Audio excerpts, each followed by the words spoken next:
Renungan harian ini diadaptasi dari buku renungan harian Star Bina Warga GKI. Shalom teman-teman, lilin kecil hari ini tentang Santo Agustinus dari Roma 13 ayat 11 sampai 14. Sebelumnya, mari kita berdoa. Tuhan Yesus, terima kasih untuk hari yang baru. Kami akan belajar tentang perubahan seorang yang berandalan menjadi seorang yang sungguh-sungguh belajar firman Tuhan dan menemukan kedamaian. Kami juga mau terus belajar firman Tuhan dan lebih dekat kepadamu ya Tuhan. Dalam nama Tuhan Yesus kami berdoa. Amin. Ambillah dan bacalah. Suara anak menyanyi di taman. Aurelius Agustinus tersentak. Dan ia mengambil Alkitab dan membukanya. Agustinus membaca Roma 13 ayat 13 sampai 14 yang menggambarkan perbuatan-perbuatan buruknya selama ini. Agustinus adalah seorang terpelajar. Awalnya ia menganggap bahwa Alkitab adalah buku yang tidak perlu ia pelajari. Ia menolak untuk membaca dan mendalami Alkitab. Banyak hal aneh dan tidak masuk akal di dalam Alkitab.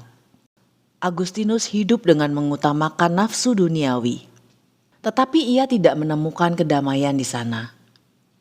Kemudian, Agustinus sangat ingin mencari kebenaran sejati tentang arti kehidupan dengan belajar filsafat dan retorika.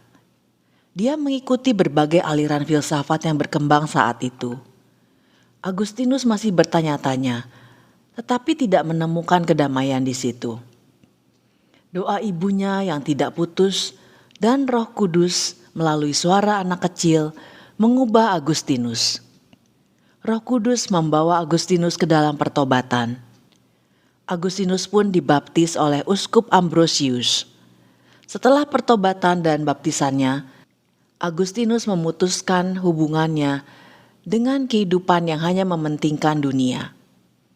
Harta miliknya dijual dan dibagi-bagikan kepada orang miskin. Ia ingin melayani Kristus sampai akhir hidupnya.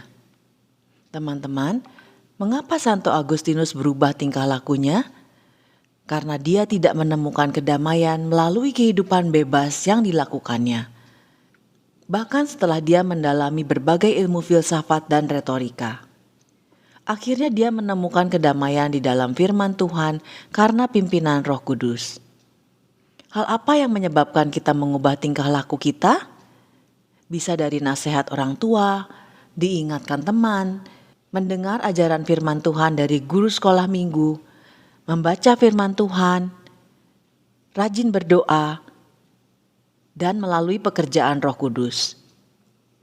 Kita hanya dapat menemukan kedamaian di dalam hubungan yang erat dengan Tuhan, merenungkan firman Tuhan dan melakukannya. Ayat hafalan kita, Roma 13 ayat 14. Tetapi kenakanlah Tuhan Yesus Kristus dan jangan pedulikan lagi keinginan-keinginan daging. Mari kita berdoa. Bapa di surga, kami sering sulit untuk mengerti tentang firman Tuhan yang kami baca. Ajar kami untuk memahami firman Tuhan itu dengan pertolongan Roh Kudus, sehingga kebenaran Tuhan mengubah hidup kami untuk melakukan kehendak Tuhan. Terima kasih ya Tuhan. Dalam nama Tuhan Yesus kami berdoa. Amin. Saya perlu bimbingan Roh Kudus untuk mengerti firman Tuhan. Sampai jumpa lagi teman-teman. Tuhan Yesus memberkati.